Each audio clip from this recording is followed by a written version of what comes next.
Diduga akibat korsleting listrik, 14 unit ruko semi permanen di Kabupaten Aceh Tamiang ludes terbakar. Tidak hanya itu, api juga turut membakar 2 unit mobil yang ada di dalamnya.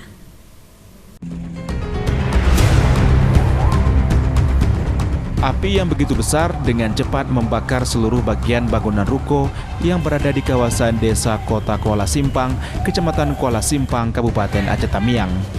Api diduga muncul dari adanya korsleting listrik di salah satu toko penjual helm yang saat kejadian dalam keadaan kosong ditinggal pergi oleh pemiliknya.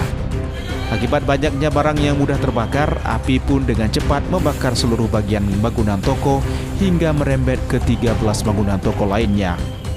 Selain itu, akibat kebakaran yang terjadi ini, 2 unit mobil berjenis minibus yang tidak sempat diselamatkan oleh pemiliknya dari dalam salah satu toko pun juga ikut hangus terbakar.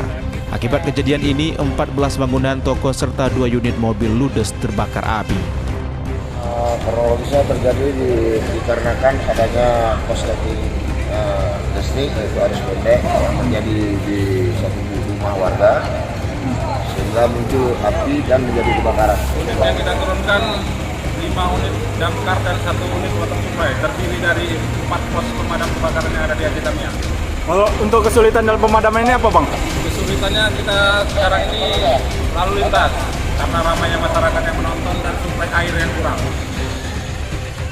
Sementara itu, api sendiri baru dapat dipadamkan 2 jam kemudian setelah 5 unit mobil dinas pemadam kebakaran milik Pemkab Aceh Tamiang dibantu 3 unit mobil pemadam kebakaran milik Pertamina EP tiba di lokasi. Dari Kabupaten Aceh Tamiang, Muhammad Alfi, iNews melaporkan.